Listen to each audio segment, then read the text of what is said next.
본 방송에서 제공하는 투자 정보는 투자 판단에 대한 조언입니다. 방송에서 제공하는 주식의 가치, 가격 상승 및 하락에 대해서는 방송사에서 보장하지 않습니다. 시청자 여러분 안녕하세요. 월간 서울경제의 권민정입니다. 그 어느 때보다 글로벌 불확실성이 커지고 있는 상황 속에서 미국과 중국이죠. 이 G2를 둘러싼 큰 이슈가 시장의 불확실성을 더해가고 있습니다.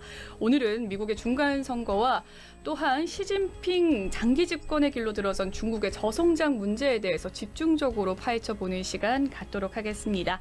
미중산업경제연구소 조용찬 소장님과 함께합니다. 어서 오세요. 예, 안녕하십니까. 처음 뵙겠습니다. 네, 정말 목소리로만 항상 듣던 분이신데 이렇게 만나 뵙게 되네요. 네, 저도 반갑습니다. 네, 반갑습니다. 먼저 이 미국과 중국의 이야기를 나누기에 앞서 미국의 중간 선거 이야기부터 해보도록 하겠습니다. 2주 앞으로 다가왔어요. 중간 선거.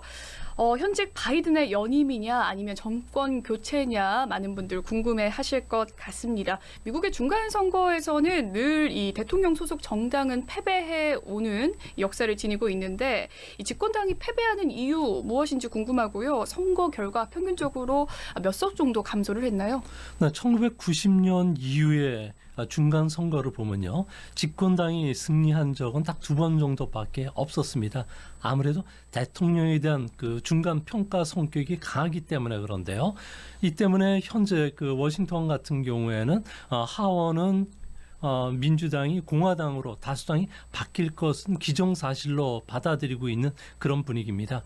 집권당 같은 경우에는 보통 상원에서는 3석 전후를 잃게 되고요. 또 하원에서는 22석을 잃는 경우가 대부분이었습니다. 최근 트럼프 정부 때만 하더라도 2018년도였죠. 트럼프와 관련된 지지율은 상당히 높았지만 상원에서는 2석 정도 증가에 그쳤고요. 하원에서는 무려 40석을 잃었다고 합니다. 또한 오바마 때도 하원에서는 63석을 잃는 역사적인 대패를 기록하기도 했고요. 예외적인 경우도 있었습니다. 클린턴 2기 때였던 1998년도 같은 경우에는 모니카 루젠스키 사건이 있었는데요. 이런 그 대형 스캔들에도 불구하고 경기가 워낙 장기 화랑을 입었기 때문에 하원 의석수를 무려 5석이나 늘리는 경우도 있었습니다. 또 한 번의 예의 경우 같은 경우는 부시 때였던 2002년도였는데요. 이때는 9.11 테러가 일어나면서 부시에 대한 지지율이 무려 63%나 늘어나면서 하원에서도 선방을 했던 것으로 나옵니다. 네, 그렇군요. 매번 이렇게 중간 선거 때 집권당이 고전하는 이유는 아무래도 이 대통령에 대한 중간 평가가 반영되기 때문일까요? 네, 그렇습니다. 대통령에 대한 그 냉정한 평가들이 유권자들이 내려지는 경우도 있고요. 특히 그 6년 임기의 하원들 같은 경우에는 3분의 1씩 2년마다 교체가 됩니다. 그러다 보니까 운에 많이 좌우가 되는데요. 미국 같은 경우에는 조세 그 납부에 따라서 선거구가 2년에 한 번씩 조정이 있다고 합니다. 이때 바뀐 조정 지역이 흑인 인구 비율이 높다든지 소득 수준이 낮을 경우에는 아무래도 악영향을 받을 수가 있고요. 반면에 하원 같은 경우에는 435명이 정원인데요. 거의 그 고지전 형태가 치러지게 됩니다. 일단 유리한 고지에 올라선 의원들이 계속해서 이 지역에서 승리를 굳히는 경우가 많은데요. 아무래도 계층 간의 동질성이 워낙 강한 상태고요. 또 하루아침에 당파색을 바꾸지를 않기 때문에 그렇습니다. 다만 이번에 선거구 조정이 있는데 조정 지역의 하원 같은 경우에는 민주당이 조금 불리하다고 합니다.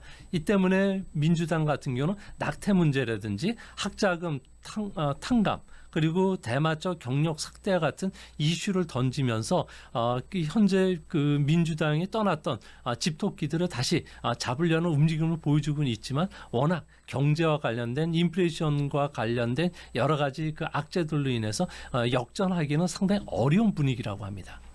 그렇군요. 현재 지금 여당인 민주당이 조금 또 불리한 상황이라는 점 이야기를 들어봤고요. 선거를 2주 앞둔 현 상황에서 전체적인 선거 환경은 어떻습니까?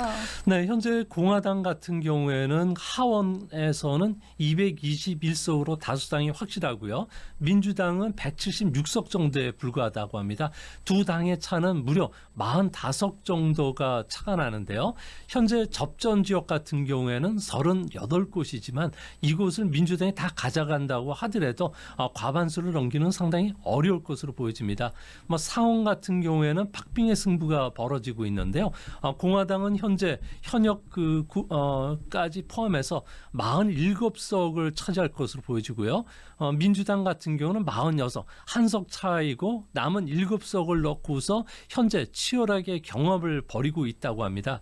이 때문에 공화당 같은 경우에는 현역 의원들이 교체되고 신규 의원들이 등장하는 그 지역이죠. 아주 치열한 경합을 벌이고 있는 주가 남부 노스캐롤라이나 그리고 동부 펜실베니아, 서부 네바다 그리고 오하이오 쪽에 아무래도 민주당 같은 경우는 자격 공천을 하고 그리고 오바마 대통령을 비롯해서 당의 주요 인사들이 집중 유세를 벌이고 있기 때문에 상원에서는 그야말로 대접전이 벌어지고 있다고 보는 게 맞을 것으로 생각이 됩니다.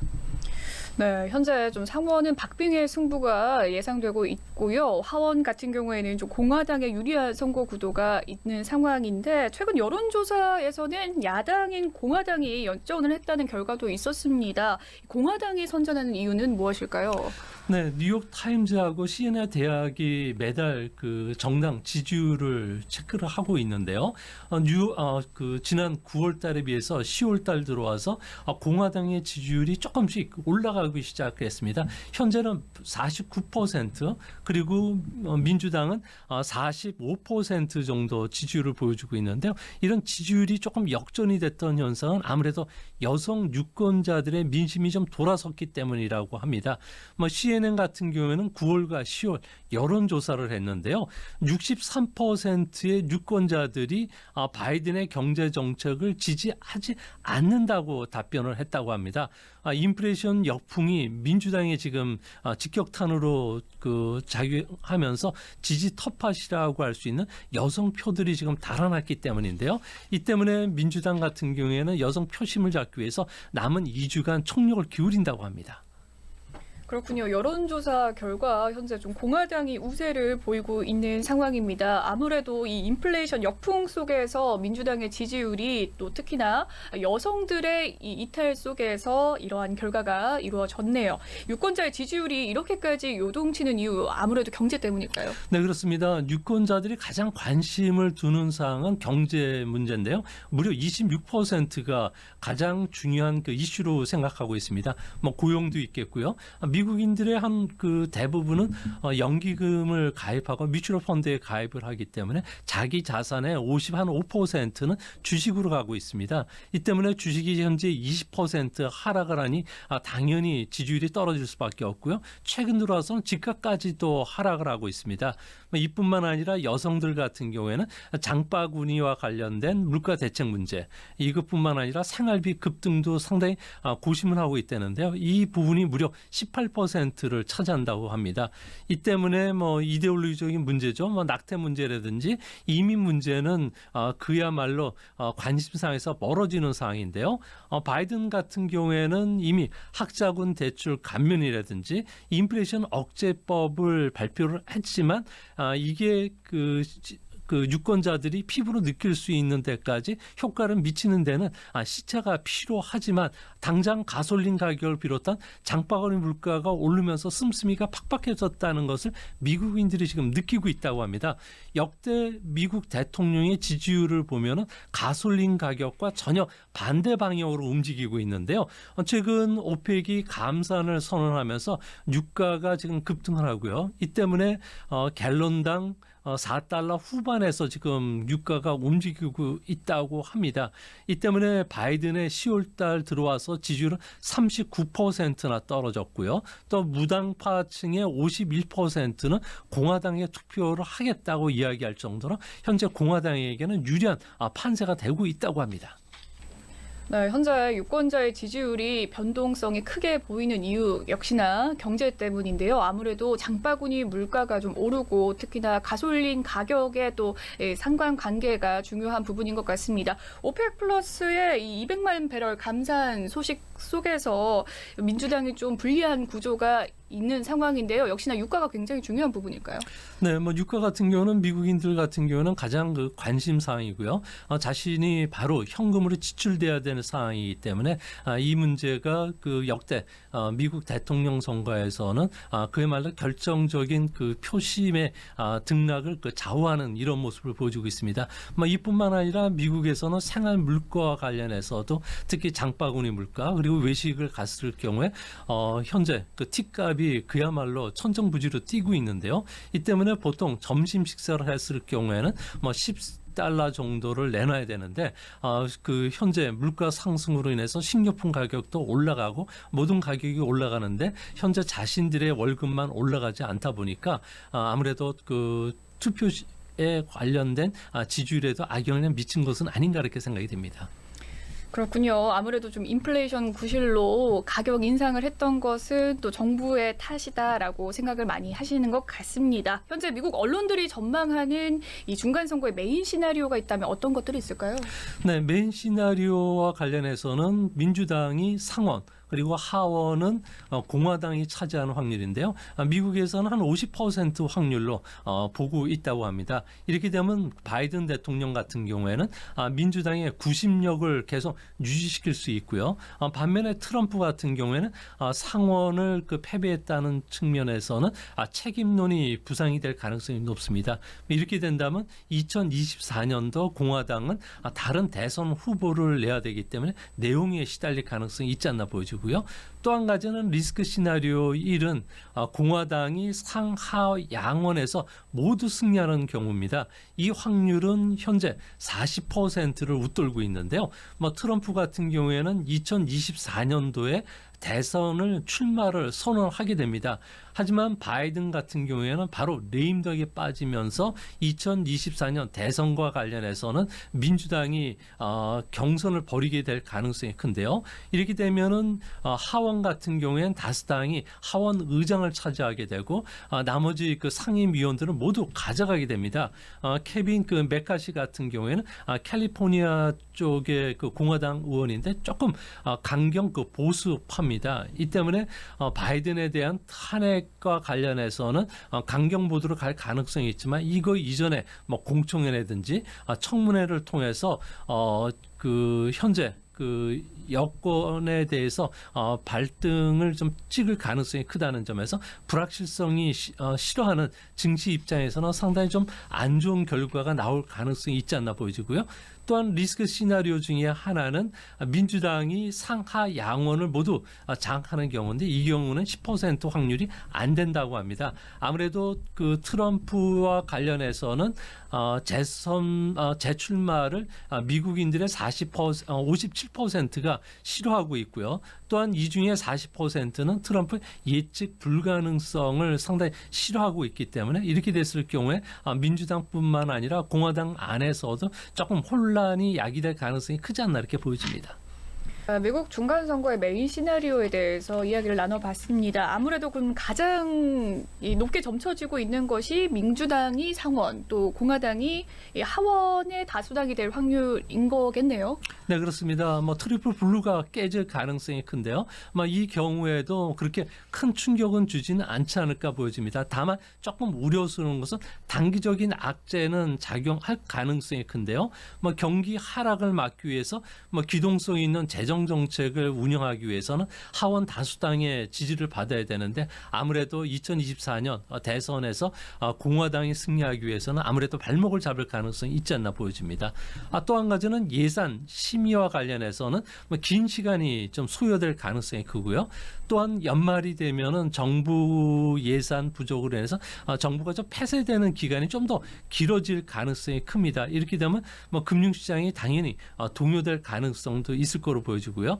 또한 주요 그 재정 정책이라든지 금융 정책과 관련해서 뭐 스테반 고라고 해서 빈번한 정책 교체 전환들이 일어나게 됩니다. 이렇게 되면은 미국의 안보나 외교 뿐만 아니라 안전 보장에도 악영향을 미칠 가능성이 있지 않나 보여집니다.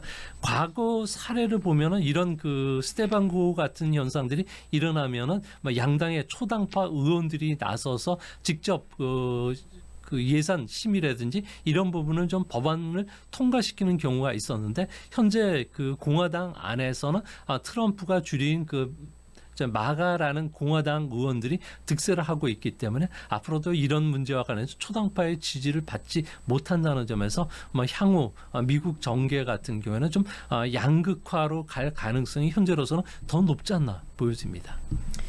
네, 이번 중간 선거에서 이 민주당이 좀 트리플 블루에 실패할 경우가 높게 점쳐지고 있는 상황입니다. 미국 경제에 충격을 줄 이 효과에 대해서 이야기를 해주셨는데요. 좀 정계가 양극화될 수 있다라는 이야기까지 더불어 주셨네요.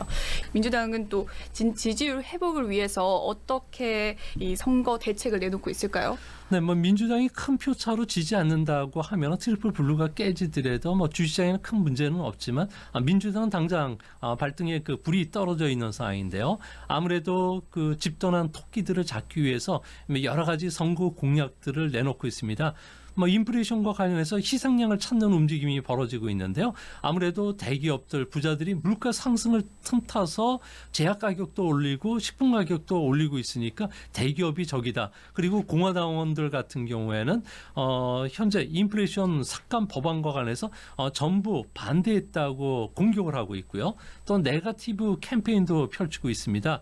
뭐 공화당 그 출마자들 같은 경우에는 과격한 트럼프 지지자고 그리고 또 부자들이라는 공격도 있고요. 또 읍소 전략을 펼치고 있습니다. 지금 우리가 표가 부족한 상황이니까 여성들의 권리라든지 그 유색 인종의 그 권리를 위해서 투표해달라고 지금 요구를 하고 있고요. 또 집 떠난 토끼들을 잡기 위해서 여성들에 대해서는 낙태 권리를 국가가 좀 보증해주겠다. 또 하나 대마초와 관련해서는 합법화 시켜주고 범죄 기록도 말소시켜주겠다고 이야기를 하고 있습니다. 미국 같은 경우에는 범죄 경력이 있으면 고용이라든지 주택, 교육 이것뿐만 아니라 자동차를 살 때도 상당히 불이익을 받게 되고요. 또한 그 백인들에 비해서 유색 인종들 같은 경우에는 대마초와 관련된 기소 확률이 상당히 높기 때문에 그 경합 지역 같은 경우는 이런 게 약효가 먹히지 않을까 이런 정책들을 펼치고 있다고 합니다. 네, 산토끼들을 잡는 정책에 대해서 지금 발등에 불이 떨어진 민주당일 텐데요. 그에 따른 선거 대책을 알아봤습니다. 먼저 좀 유권자의 최대 관심사항인 인플레이션을 잡기 위해서 노력할 뿐만 아니라 또 희생양을 찾는다라는 좀 안타까운 소식이 있었고요. 또한 네거티브 캠페인 또한 펼쳐지고 있는 상황입니다. 이 대통령 중간 선거라는 유리한 이 선거 구도에서도 불구하고 공화당 또한 지금 그렇게 세게 치고 나가지 못하고 있는 상황인데요. 그 이유는 무엇일까요? 아무래도 공화당 의원들의 질이 지금 악화가 되어 있는 게 가장 큰 문제로 보여지는데요. 공화당 예비 선거에 나왔던 그 트럼프 그 후보들 같은 경우에는 240명이 출마를 했습니다. 이들 중에 90%가 본선에 바로 직행을 했는데요. 뭐 이데올로기적인 측면에서 보수파가 아니라 다만 본선에 진출하기 위해서 무늬만 보수파인 트럼프 지지자들이라는 거죠. 그러니까 마가 그 공화당원, 소위 말해서 미국을 다시 위대하게 만들자는 트럼프의 구호에 열렬히 응원했던 사람들인데요. 이 때문에 예비 선거에서 지명도가 높았던 후보들이 대거 낙선을 했습니다. 대표적으로 체니 부통령의 딸인 그 리즈 체니 같은 경우에는 와이오밍주에서 하원 의원을 출마를 했는데도 불구하고 낙선을 했는데요. 아마 이런 문제들이 본선에서 뜻하지 않게 암초에 걸릴 가능성도 있지 않나 이렇게 보여집니다. 네, 현재 공화당에 유리한 상황임에도 불구하고 공화당이 또 지지율이 부진한 배경에 대해서 이야기를 살펴봤습니다. 아무래도 후보자의 질 저하의 덫에 빠져 있는 상황이라고 이야기를 해주셨고요. 예비 선거에서 지명도가 높은 후보가 패배를 했다라는 점도 부각을 해주셨습니다. 이번 선거 결과로 인해서 시장은 좀 어떤 영향을 받을지 궁금한 포인트입니다. 과거 중간 선거가 치러진 다음에 이 미국 증시에는 어떤 변화가 찾아왔었나요? 네, 이제 본격적으로 주식 이야기를 시작하게 됐는데요. 미국 증시 같은 경우에는 아주 이성적으로 설명할 수 없는 경험 법칙이 있습니다. 이를 가지고 아노마리 현상이라고 하는데요. 뭐 산타넬리라든지 썸머넬리 그리고 공화당이 집권하면은 그 다음에 주가가 상승하는 확률이 높았기도 합니다. 또한 이런 부분들이 중간 선거에도 나타나는데요. 중간 선거 이전까지는 달러 강세가 유난히 뚜렷해지고 이후에는 달러 약세가 진행이 되고 있습니다. 현재도 이런 모습이 뚜렷해지고 있고요. 또한 주시장 같은 경우에도 선거 이전까지는 주시장이 약세, 선거 이후부터는 주시장이 강세로 전개되는 확률이 무려 95% 정도가 됐다고 합니다. 특히 이번에 중간 선거와 관련해서 지난 그 정권 때 2018년도만 하더라도 S&P 500 같은 경우에는 약세를 보였다가 이후에는 무려 29%나 그 상승하는 적도 있었고요. 범위를 좀 넓혀서 보면은 1995년 이후에 중간 선거해 이후에 다우지수 같은 경우는 뭐 평균적으로 한 15% 상승했다고 합니다. S&P 같은 경우에도 한 16% 상승했는데 이는 그 예년 그 평균에 비해서 연평균이죠. 무려 5%포인트 정도 높았다고 합니다. 아무래도 다음에 주가 상승 확률이 예외적으로 이런 현상들이 일어나는데요. 아무래도 이는 내년도부터 미국 대통령이 재선을 위해서 재정 자극이라든지 금융 정책과 관련돼서 아무래도 금리 인하에 나선 경우가 많았기 때문에 그렇다고 합니다. 네, 그럼 공화당이 상하 양원을 차지해서 민주당의 트리플 블루가 깨질 경우를 예상을 해보도록 하겠습니다. 미국 증시 어느 정도까지 빠질까요? 네, 미국 증시 같은 경우는 불확실성이 워낙 그 싫어하는 그 흐름이기 때문에 현재 그 트리플 블루가 깨진다면 단기적인 충격은 좀 줄 수는 있을 거로 보여집니다. 하지만 미국 증시들 같은 경우에도 외부적인 악재에 의해서 주가가 하락했던 경우, 특히 지금처럼 약세 국면이 지속되는 사항을 보면은요, 1970년 이후에 미국 증시가 20% 이상 하락했던 약세 국면이 모두 6번 있었다고 합니다. 첫 번째로는 뭐 두 차례 석유 위기가 있었고요. 1980년대에 블랙 먼데이, 그리고 87년도에 그 87년도 블랙 먼데이였죠. 그리고 2000년대에 IT 버블 붕괴, 그리고 국제금융위기, 코로나 팬데믹이 있었는데요. 이 당시하고 비교를 해보면 현재 2차 오일 쇼크와 거의 비슷한 흐름을 보여주고 있습니다. 2차 오일 쇼크 때 같은 경우는 27% 정도 하락을 했는데 지금은 고점 대비 한 24%, 조금 회복해서 20%까지 이제 떨어져 있는데 추가적인 하락은 있겠지만 오일 쇼크 때도 그 단기적으로 3개월 만에 주가가 회복했다는 점에서 뭐 주가와 관련해서는 단기적인 회복 가능성이 더 크지 않을까 보여집니다. 폴 폴커 의장이 연준 의장으로 계속 있었을 때인 1987년 그 블랙 먼데이 같은 경우에도 주가가 무려 33% 정도 하락을 했는데요.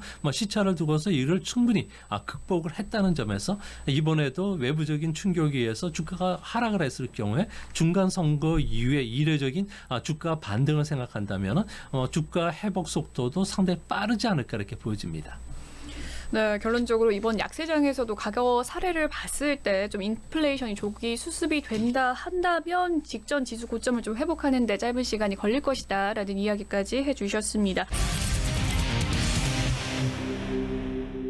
다음은 중국 쪽의 이야기 넘어가 보도록 할 텐데요. 공산당 대회가 토요일에 폐막을 했고 또 시진핑 3기가 시작이 됐습니다. 시진핑을 향한 권력 집중 현상이 더욱 심화되는 거라고 좀 봐야 될까요? 네, 그 현재 이번에 그 당과 관련해서 정치국 위원으로 임명이 됐던 7명들을 보면은 시진핑을 제해놓고 전부 쉬자진이라고 해서 시진핑에 충성을 했던 사람들이 됩니다. 이뿐만 아니라 정치국원들 24명도 이 중에 70%는 쉬자진이기 때문에 아마 1인 집권 체제를 거의 공고했다고 보여지고요. 공산당 이코로 시진핑이라는 그 등식이 성립될 수 있는 상황입니다.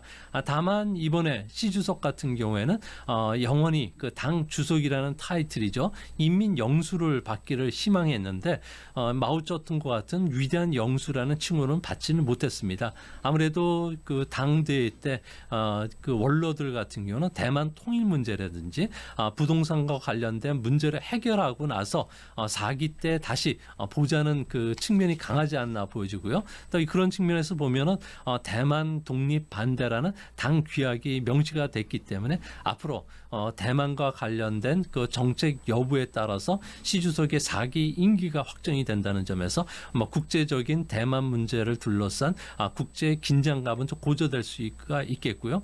동북아도 이전보다는 좀 경락이 휘날릴 가능성이 크다는 점에서 장기적으로 우리 경제 또 우리 주시장에도 좀 악영향을 미칠 가능성도 항상 내포되어 있지 않나 이렇게 보여집니다. 네, 시진핑 3기가 출범이 됐습니다. 미중 대립은 한층 더 좀 고조될 전망이다라는 이야기를 해주셨는데 시진핑은 또 첫날 정부 보고 활동 보고서에서 이 강국 건설, 공동 부유를 또 강조했습니다. 시진핑 3기의 경제 정책 방향의 큰 특징이라고 한다면 어떤 것들이 있을까요? 네, 시진핑 국가 주석이 집권한 게 2012년도였는데요. 이 당시에 GDP는 미국의 한 50% 정도가 됐습니다. 올해는 한 81%까지 육박할 것으로 보여지고요. 또 그런 측면에서 샤오강사에 어느 정도 부유하고 해외여행도 할 수 있는 이런 그 선진국의 문턱까지 진입하는 데 성공했다고 자평을 했습니다. 이제 앞으로 100년간 중국 공산당의 목표는 2030년까지는 선진국 수준까지는 진입을 해야 된다. 그리고 2050년도에는 경제적으로나 군사적 그리고 문화적으로 미국과 동등한 현대 강국을 목표로 하고 있다고 합니다. 하지만 미국 입장에서는 첨단 기술 제품과 관련해서 수출을 통제하고 있고요. 또 관세 폭탄뿐만 아니라 중국을 제한 공급망의 구축에 나서고 있기 때문에 중국 입장에서는 현대 강국을 나가기 위해서 외국 기업을 유치시키는 게 아니라 중국 스스로 기술이라든지 물자, 인력 개발에 나서는 포트리스 차이나 중국 요새화 전략을 이번에 채택을 하기로 했습니다. 또 한 가지는 격차 확대 때문에 중국의 그 지니 계수죠. 소득 불평등 그 도를 나타내는 그림인데 상위와 하위 계층의 소득 불평등도가 현재는 그 거의 5대 1 정도로 벌어지면서 사회가 상당히 불안해지고 있다고 합니다. 이 때문에 앞으로 공동 부유라든지 인민 경제론을 중심으로 해서 분배에 좀 더 중점을 둔 경제 운영 정책을 펼칠 가능성을 시사했는데요. 이 때문에 세계 그 주시장이 놀랬던 것은 아무래도 기업들의 자기 이익뿐만 아니라 투자와 관련해서 아무래도 앞으로는 좀 더 정부가 통제하지 않을까 그런 우려 때문인 것으로 보여집니다. 그렇군요. 이 100년 목표를 설정을 했다고 합니다. 이 100년 목표로서 또 미국과 또 대등한 경제와 또 군사 정책을 수립을 했다라는 이야기인데요. 또한 빈부격차가 커진 상황 속에서 이 공동의 부유를 강조한 모습이었습니다. 그렇다면 이 중국 경제를 이끌 총리에는 누가 임명이 됐을지 궁금한데요. 시진핑 3기의 경제 정책 방향을 엿볼 수 있을 것 같습니다. 총리는 누가 임명이 되나요? 네, 총리는 그 정부를 이끄는 사람이고요. 또 경제도 전체적으로 총괄을 하긴 하는데 아직까지는 총리가 누구라는 것은 확정되지는 않았습니다. 하지만 아무래도 전인대회를 전후해서는 리창 상하이시 당서기가 이번에 이제 등극을 했기 때문에 그 총리 자리를 주지 않을까 보여지는데요. 리창 같은 경우는 시진핑 주석이 절강성 그 당석이었을 때부터 서기 역할, 비서 역할을 해왔던 사람입니다. 이 때문에 그 누구보다도 경제보다는 정치에 중점을 둔다는 점에서 경제 전문가는 아니고요. 현재 상무위원 7명 중을 보면은 자오로지, 왕 휘닝, 그리고 차이치, 증시장, 리시 같은 경우에도 경제 전문가가 아닙니다. 이 때문에 앞으로 경제를 리드할 사람은 아무래도 그 24인의 정치위원들 중에서도 국가발전개혁위원회 허리펑 주임이 될 가능성이 큰데요. 허리펑 같은 경우에는 유일하게 경제 전문가일 뿐만 아니라 시진핑의 공동 부유론이죠. 함께 부유해지자는 이런 이데올로기 철학을 만들었던 사람이고요. 현재 전 세계적으로 지금 충격을 주고 있는 인민경제론입니다. 국유 기업을 포함해서 모든 재산은 인민이 소유해야 되고 자주 발전이라든지 애국주의의 근간을 든 고대 이상사회죠. 노자의 그 대동사회로 회귀하는 이런 정책을 지금 추진하고 있는데요. 당내 마르크스 경제학과 관련된 일이 철학학자라고 합니다. 이 때문에 앞으로 중국 경제는 우양우했던 부분들은 갑자기 좌양자로 바꿀 가능성이 크고요. 이렇게 된다면은 시장화 개혁은 아무래도 후퇴하고 이거와 관련된 개혁 인사들은 아무래도 인사 조치를 받지 않을까 보여집니다. 이제 앞으로 중국 경제는 자급자족을 원칙으로 하는 쇄국 정책에 나설 가능성이 큰데요. 그렇게 된다면 당장 성장보다는 분배로 돌아설 수밖에 없고요. 개혁 대신에 규제라든지 통제, 시장 폐쇄로 나가게 되는데요. 이렇게 된다면은 거대 디지털 플랫폼의 BAT 기업들 같은 경우에도 이제 그 마인과 같이 경영권을 뺏기는 사람들이 많았는데 IT 기업들도 대규모로 경영권을 뺏길 가능성이 크고요. 이렇게 됐을 경우에 홍이대라고 해서 국영기업의 그 원로의 자제들이 이사로 들어가고 이런 경우가 있었는데 이것도 이제 없어지게 되고 관이대라고 해서 아버지가 관료면 아들이 관료가 되는 거, 부이대라고 해서 아버지의 경영권을 있는 재벌 2세들 같은 경우는 싹 다 없어질 가능성이 크다고 합니다. 이렇게 된다면은 경제적으로 중진국 함정을 벗어나는 문제, 또 부동산발 그 부실채권 문제라든지 또한 그 중국의 재고 문제들, 중국의 5대 가전 회사들 같은 경우에는 무려 20조 원의 재고를 떠안는데 이 문제도 해결하기 힘들어지고요. 기업 구조조정을 통해서 생산성을 높여야 하지만 선진국 문턱에 가는데 이 문제도 해결이 될 가능성이 유한하다는 점에서 외국인들이 아무래도 이 문제에 상당히 놀랬던 것은 아닌가 생각이 됩니다. 그렇군요. 시진핑의 3기 경제 정책이 공동 부유론이기 때문에 앞으로 좀 시장화의 개혁은 좀 후퇴될 것이다라는 이야기를 해주셨습니다. 성장 대신은 분배 또한 또 개혁 대신은 규제와 통제가 더불어져 있을 것 같은데요. 뭐 부와 경영권 세습은 또 사라질 것이다라는 점은 어떻게 또 긍정적으로 봐야 하는 부분일까요? 또 궁금하네요. 근데 뭐 전세적으로 보면은 뭐 개혁이라든지 이런 부분들 아픈 부분들을 계속 밀고 나가지만 중국이 생산성이 늘릴 수 있고 또 인구가 계속 감소하는 상황입니다. GDP를 늘리면은 투입 노동량을 늘리면 되는데 젊은 그 층들이 지금 줄고 있고요. 또한 그 노동 가능 인구들이 주는 상황 속에서 생산성을 올리려면은 외국 기업들을 유치시켜 가지고 이를 통해서 그 기술 개발을 해서 해외 수출을 해야 되는데 폐쇄 경제로 간다면 이는 거의 할 수가 없고요. 예전에도 소비에트 같은 경우에는 공산권 동맹 블록을 통해서 공급망을 확대하는 방안도 모색이 됐고 북한처럼 사회주의 인민 경제학을 심었지만 결국 실패했다는 점에서 중국의 그 경제 정책들 같은 경우에는 앞으로도 실패할 확률이 더 높지 않나. 그런 측면에서 IMF 같은 경우에도 중국 경제가 빠른 속도로 실속을 하고 있다는 거죠. 비행기가 300km, 400km 정도 날라야지만 계속 그 고도를 높일 수가 있는데 갑작스럽게 200km, 150km로 그 날면은 성장 속도가 떨어진다면은 고개를 들고서 비행기가 그대로 추락할 수밖에 없습니다. 현재 중국과 관련해서 이런 부분들을 세계 경제 연구기관들이 경고했던 부분이고요. 이 부분들과 관련해서는 좀 앞으로 중국이 시장 경제를 어떻게 운영을 할지를 좀 더 면밀히 살펴봐야 되지 않나 생각이 됩니다. 그렇군요. 폐쇄 경제가 지금 현재 좀 점쳐지고 있는 상황 속에서 중국은 또한 올해 경제 성장 목표치를 좀 5.5% 안팎으로 내세웠습니다. 꽤 높은 수치인 것 같은데요. 달성이 가능할까요? 네, 결론적으로 말씀해서 달성은 불가능하고요. 뭐 현재 1월 달부터 9월 달까지 중국의 GDP 성장률은 3%에 불과합니다. 5% 간다는 거는 근 뭐 8%, 9% 성장을 해야 되는데 중국 입장에서는 이거는 감당할 수 없는 상황이고요. 경기 자극을 위해서 중국 정부가 앞으로도 뭐 금리 인하를 비롯해서 여러 가지 뭐 관정 파기죠. 서기 동수라고 해서 중국에서 이 상하수도라든지 물을 다시 공급해는 이런 대규모 파이프라인 공사들에 들어가기 시작했고요.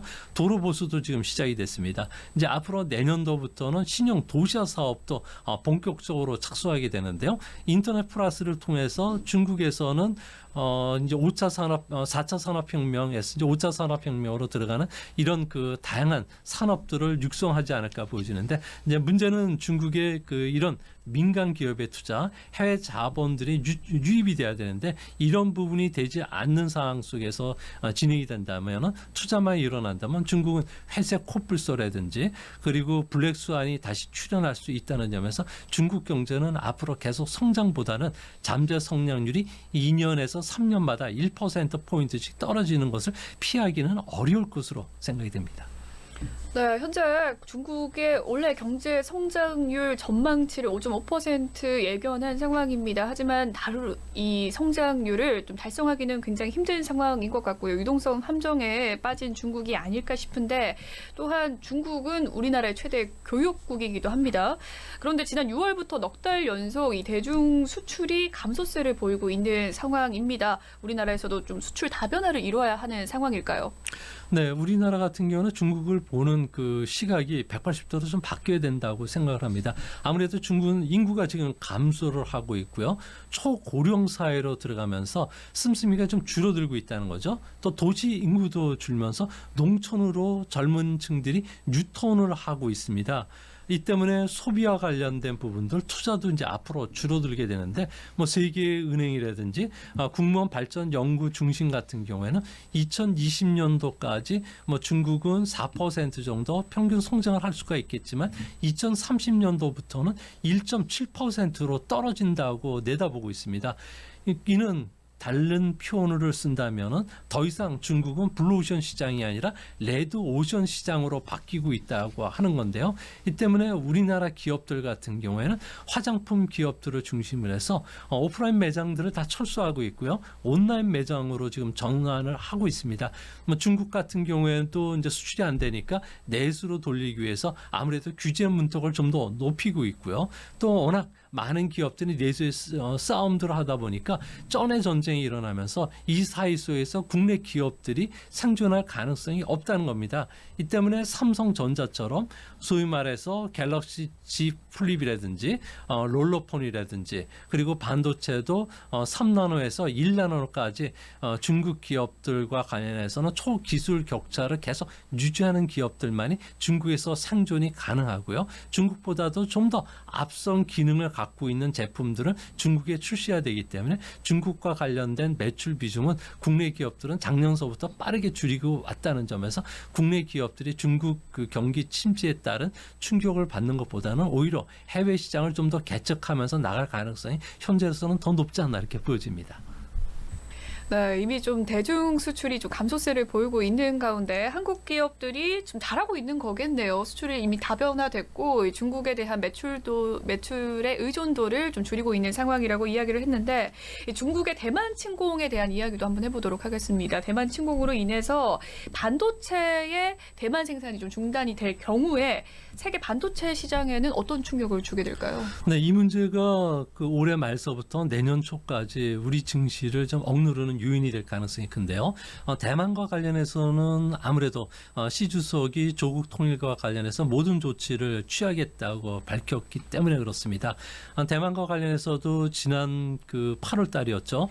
6곳에 대해서 포위 공격도 하고 포격도 미사일도 날리기도 했는데요. 아무래도 대만 같은 경우에는 가장 중요한 문제가 전력 생산의 거의 35%를 가스에 의존하는데 가스와 관련된 저장시설 재고가 2주밖에 안 된다고 합니다. 뭐 이렇게 된다면 포격 활동이 2주 이상 가면 네. 수입이 안 돼서 상상 공장이 가동이 안 되면 중국 입장에서는 대만의 반도체 문제와 관련해서 확실하게 제어를 할 수가 있는데요. 대만 같은 경우는 최첨단 반도체를 만드는 세계 공장입니다. 뭐 제어라든지 가공이라든지 연산 처리가 가능한 뭐 CPU라든지 휴대폰 AP와 관련해서도 세계 생산 점유율이 92%에 달하고요. 또 파운드리와 관련해서는 50% 시장 점유율을 갖고 있습니다. 네. 이 때문에 만약에 한 달 정도가 반도체가 대만에서 생산되지 않는다면은 부가가치 기준으로서 세계 경제는 70조 원의 피해를 입게 되고요. 네. 또 1년 이상 길게 되면은 880조 원의 피해를 입는데 이는 GDP의 1% 정도니까 내년도 세계 경제 GDP가 2.5%라면은 1% 포인트가 떨어지면은 세계 경제는 침체 국면에 들어간다는 거죠. 큰 충격이네요. 예, 또 산업별로 보면은 뭐 스마트폰이라든지 그 게임기, 컴퓨터를 중심으로 한 전자 부분들 같은 경우에는 1개월간 무려 50조 원이 사라지게 되고요. 또 1년간 지속되면 580조 원 정도가 사라진다고 합니다. 이렇게 됐을 경우에 1차적인 피해만 산정한 건데요. 2차적인 피해죠. 뭐 통신 산업이라든지 정보 서비스 산업 그리고 보험이나 유통, 해상 운송, 은행 리스크까지 포함한다면 2, 3차 산업 피해는 상당히 크다는 점에서 세계 경제에 큰 영향을 미칠 수 있습니다. 다만 이거와 관련해서 가장 큰 피해는 네. 중국이 더 많이 보기 때문에 중국 입장에서는 자신의 살을 떼어낸다는 생각으로 공격하지 않는 이상에는 이런 경우가 좀 그 장기화될 가능성이 크고 아무래도 중국이 대만에 대해서 군사적, 경제적 위협할 테니까 너희들이 두 손 들고 나오라는 그런 신호가 아닌가 생각이 됩니다. 그렇군요. 일단 대만 반도체가 이 세계적인 점유율이 이렇게 큰 상황인지 몰랐습니다. 굉장히 중요한 부분을 담당하고 있고 2차, 3차 피해가 예견될 수 있다라는 이야기를 해주셨는데 이 미중 갈등이 격화가 될수록 우리나라도 악영향이 불가피한 상황이지 않겠습니까? 또 미중 간의 전략 경쟁으로 인해서 우리나라가 자칫 이 새우로서 등이 터지게 되는 상황에 처하게 될지도 모를 텐데 어떻게 보십니까? 네, 중국 입장에서는 대만 문제를 건드리면 영린을 건드리는 거기 때문에 우리나라와 관련해서도 상당히 압박 강도가 상당히 심해질 가능성이 크고요. 또한 그 미국 입장에서도 군사적으로 동북아 지역의 패권을 유지시키기 위해서 군사적 충돌로 갈 가능성이 크다고 합니다. 이렇게 됐을 경우에는 1996년도에 대만의 그 미사일 위기가 있었는데요. 이 당시에 주식시장 같은 경우에도 한 20% 이상 급락한 적이 있었습니다. 이 때문에 앞으로 미중 간의 그 갈등 문제는 트럼프 때인 그 무역 문제, 지금은 기술 문제라든지 관세 전쟁이 벌어지고 있고요. 2라운드가 끝났지만 앞으로 중간 선거 이후에 제3라운드가 들어갑니다. 이제 미중 간의 갈등 문제는 패권 전쟁은 앞으로 10라운드까지 더 남아 있는 상황인데 우리가 3라운드, 4라운드부터 먼저 여기에 그 개입을 했을 경우에 우리의 경제적 피해가 상당히 크다는 점에서 앞으로 우리는 일정한 그 등거리 외교를 통해서 적을 만들지 않는 게 더 중요하고요. 만약에 한쪽 편을 들라고 하면은 우리의 그 경제적 피해가 최소화될 수 있는 그 건투 경기를 위해서 10라운드 정도쯤 참여하는 게 좀 좋지 않나 이렇게 보여집니다. 네, 현재 10라운드까지 있을 경우에 좀 3, 4라운드 정도이기 때문에 우리나라가 최대한 끝 라운드에 참여하는 것이 좋겠고 또 적을 만들지 않는 이 방안을 구체해 봐야 될 것 같습니다. 또 하나의 걱정이죠. 대만 해협의 위기 그리고 당장 대만과의 중국의 상황 그리고 또 미국과 중국 간의 긴장감으로 인해서 이 충돌이 이어질 경우에 우크라이나 사태와는 좀 수준 다른 충격이 미칠 것이다라는 이야기가 나오고 있습니다. 전 세계에 미칠 수 있다는 지적 나오고 있는 상황 속에서 어떻게 보십니까? 네, 뭐 우리나라 같은 경우에는 아무래도 그 민주주의 그 아스날이라서 그 병기고가 되고요. 대만 같은 경우에도 민주주의 반도체와 관련된 위탁 생산 기업들이 몰려 있기 때문에 뭐 세계 경제뿐만 아니라 군사 외교적인 측면에서 큰 영향을 끼칩니다. 이 때문에 미국 같은 경우에도 한국의 주둔대에 있어서는 기갑 부대를 기동 부대로 재편을 했는데요. 만약 기동 여단 그 전투단 같은 경우에 대만 문제 때문에 대만으로 출동했을 경우에 우리나라가 이거와 관련된 지원을 해준다든지 우리나라도 같이 출동하자는 요청을 할 가능성이 큽니다. 이렇게 되면 국제 질서가 한순간에 동북아를 중심으로 해서 경랑에 휘달릴 가능성이 크고요. 또 미국 같은 경우는 집요하게 윤 대통령을 나토 정상회의에 초대를 한다든지 그리고 코드에 가입하라고 요구를 한다든지 이런 쪽의 요구가 앞으로도 좀 더 강도가 더 높아진다는 점에서 뭐 우리의 고민도 이런 부분에 있지 않을까 이렇게 생각이 됩니다. 그렇군요. 이 미중 갈등이 첨예하게 심화됨에 따라서 우리나라 입장에서도 굉장히 어찌할 바를 모르는 상황이 이어지고 있는데 고래 싸움에 새우등이 터지지 않으려면 우리나라에서는 어떠한 전략적인 결정을 내려야 할까요? 네, 미중 관계가 좀 험악한 상황으로 돌아가고 있는데요. 왕이 외교부장 같은 경우에도 불놀이를 하면 결과가 좋지 않다고 우리에게 노골적으로 경고를 할 정도였습니다. 아무래도 미국의 보조를 맞춰서 중국을 압박하지 말라는 이야기가 해당이 될 것으로 보여지는데요. 뭐 중국 같은 경우에도 우리가 미국 편에 들었을 경우에는 아무래도 자신들이 추구하는 패권 전략에 더 큰 차질이 빚어질 가능성이 크기 때문에 우리나라와 관련해서 경제적인 압박뿐만 아니라 군사적 압박도 더 강화시킬 가능성이 큽니다. 이 때문에 우리나라 같은 경우에는 중국과의 마찰을 가급적 좀 피하는 게 현재로서는 더 좋은 방향이고요. 만약에 우리가 미국 편에 서서 중국을 압박했을 경우에 경제적 피해를 최소화시킬 수 있게 미리 그 대응책을 마련해 놓고 나서 해야 되지 않을까 보여집니다. 네, 이 G2 패권 전쟁 속에서 한국의 미래에 대해서 살펴봤습니다. 원론적으로 한번 다시 돌아가 볼게요. 중국이 대만에 대한 전쟁 결의를 표하는 이유 정확하게 무엇입니까? 아무래도 가장 중요한 것은 현재 그 대만 같은 경우에도 독립운동을 좀 하지 말라는 그 의사 표현인 것으로 보여지고요. 현재 상태를 좀 유지시키면 언젠가는 대만이 중국 품으로 들어올 수 있다고 보고 있습니다. 또 한 가지는 우리가 대만을 공격할 수 있다는 이야기는 외국에 대해서 대만 문제에 개입하지 말라는 그러니까 하나의 중국 원칙을 지키라는 문제고요. 대만 안에서도 독립운동하는 사람들과 관련해서 군사적 압박 강도를 높이고 또 경제적인 압박 강도를 높이면 아무래도 그 강경 목소리가 수그러들고 대만과 관련된 중국의 어느 정도의 입김이 작용할 수가 있기 때문에 이런 그 압박 강도를 계속 높이지 않나 보여집니다. 다만 군사적 충돌로 가기에는 여전히 대만을 침공하기 위해서는 미국 그 강력한 군사력을 앞서야 되는데 이 문제와 관련해서 중국은 앞으로 5년 뒤에도 사실상 대만 침공이 그렇게 쉽지 않다는 측면에서는 말로 싸우는 전쟁 그리고 경제적 압박 강도, 군사적 압박 강도는 앞으로 이전보다는 분명히 더 강도가 세질 것은 분명해 보입니다.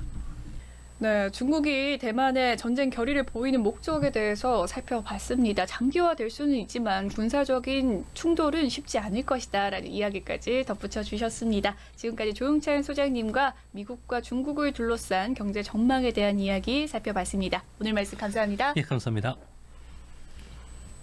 네, 오늘 월간 서울경제TV에서 준비한 내용은 여기까지고요. 다음 시간에 더 좋은 내용으로 찾아뵙도록 하겠습니다. 시청해주신 여러분 고맙습니다.